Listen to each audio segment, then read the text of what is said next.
ಈಗ ಸರ್ಕಾರ 10 ಕೋಟಿ ರೂಪಾಯಿ ಕೊಟ್ಟದ. ಎಲ್ಲಿ ಮಠಕ್ಕೆ? ಎಲ್ಲಿ ಅದ?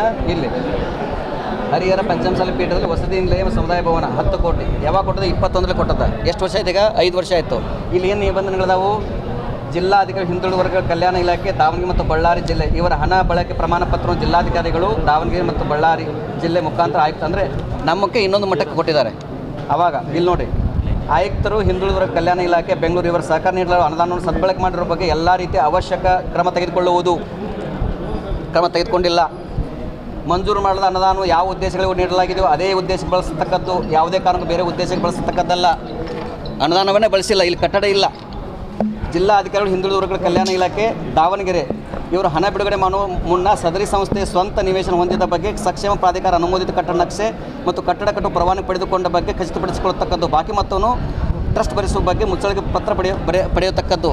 ಇದು ಯಾವುದೂ ಮಾಡಿಲ್ಲ. ಇದನ್ನು ಕೂಡ ನಕಲಿ ಕೊಟ್ಟರು ಅವರು. ಇಲ್ಲಿ ಅನುದಾನ ಕಟ್ಟಡ ಪ್ರತಿಗನುಗುಣವಾಗಿ ಹಂತ ಹಂತವಾಗಿ ಬಿಡುಗಡೆ ಮಾಡಿದ ಮೊತ್ತಕ್ಕೆ ಹಣ ಬಳಕೆ ಪ್ರಮಾಣ ಪತ್ರ ಸಲ್ಲಿಸಿದ ನಂತರ ಬಿಡುಗಡೆ ಮಾಡುವುದು. ಇನ್ನೊಂದು ಎಲ್ಲ ಇಂಪಾರ್ಟೆಂಟ್, ಮಂಜೂರಾದ ಅನುದಾನವನ್ನು 2 ವರ್ಷಗಳೊಳಗಾಗಿ ಕಾಮರಿಗೆ ವಿನಿಯೋಗಿಸದಿದ್ದಲ್ಲಿ ಸದರಿ ಅನುದಾನವನ್ನು ದಂಡ ಸಮೇತವಾಗಿ ಸರ್ಕಾರದ ಮುಟ್ಟುಗೋಲು ಹಾಕಿಕೊಳ್ಳುವುದು. ಸಂಬಂಧಪಟ್ಟ ಜಿಲ್ಲಾಧಿಕಾರಿಗಳು ಸರ್ಕಾರದ ಆದೇಶದಂತೆ ಸಂಘ ಸಂಸ್ಥೆ ಕೂಡಲೇ ಬಿಡುಗಡೆ ಮಾಡ್ತಕ್ಕದ್ದು. ಅಂದರೆ ಇವ್ಯಾವೂ ಕೂಡ ಫಾಲೋ ಮಾಡಿಲ್ಲ. ಇಟ್ಸ್ ಇದು ಪ್ರೂಫ್ ಇದೆ. ಅದು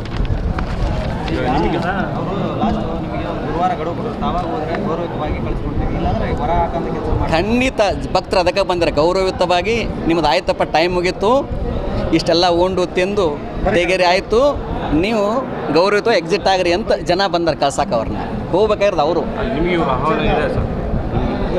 ಸಂಬಂಧ ಇಲ್ಲ ಅದು.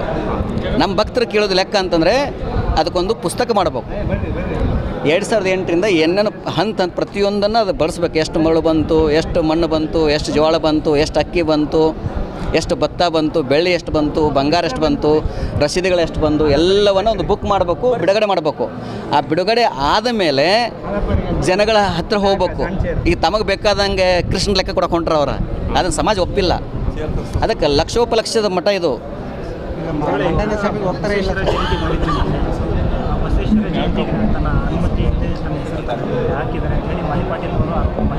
ಏನಿಲ್ಲ, ನಿನ್ನೆ ಬಂದು ಅವರು ಹೇಳಿದಾರಲ್ಲ, ನಾವು ಹಾಕಿಲ್ಲಲ್ಲ, ಪತ್ರಿಕೆ ಮಾಡಿಸಿಲ್ಲಲ್ಲ ನಾವು.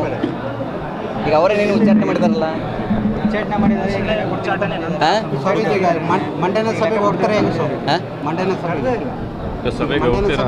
ಯಾವ ಸಭೆ? ನಮ್ಮ ಸಂಬಂಧ ಇಲ್ಲ. ನಮ್ಮ ಭಕ್ತರ ಸಭೆ ಅದು.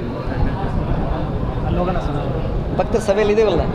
ಅಲ್ಲ, ನಾವೆಲ್ಲಿ ಹೋಗಲ್ಲ, ನಾವಿರೋದು ಇಲ್ಲೇ. ಯಾರೇ ಇದ್ರೆ ಇಲ್ಲೇ ಬರಬೇಕು. ಅಲ್ಲ, ಮಠ ಬಿಟ್ಟು ನಮಗೆ ಶರಣ ಆಗದವ್ರಿಗೆ ಆಶೀರ್ವಾದ ಮಾಡ್ತೇವೆ. ತಪ್ಪಾಗಿದೆ ಅಂತಂದರೆ ಅವರಿಗೆ ಕ್ಷಮೆ ಮಾಡ್ತೇವೆ. ನಾನು ಅನ್ನೋದು ಬರಬಾರ್ದು. ಇದು ಬಟ್ಟೆ ವ್ಯಾಪಾರ ಮಾಡ್ದಂಗೆ ತಿಳ್ಕೊಂಡ್ರೆ ನಡೆಯಂಗಿಲ್ಲ. ಜನಗಳಿಗೆ ಎಷ್ಟು ಬಾರಿ ಅಂತ ಈ ಥರ ಮೋಸ ಮಾಡೋಕ್ಕಾಗತ್ತೆ?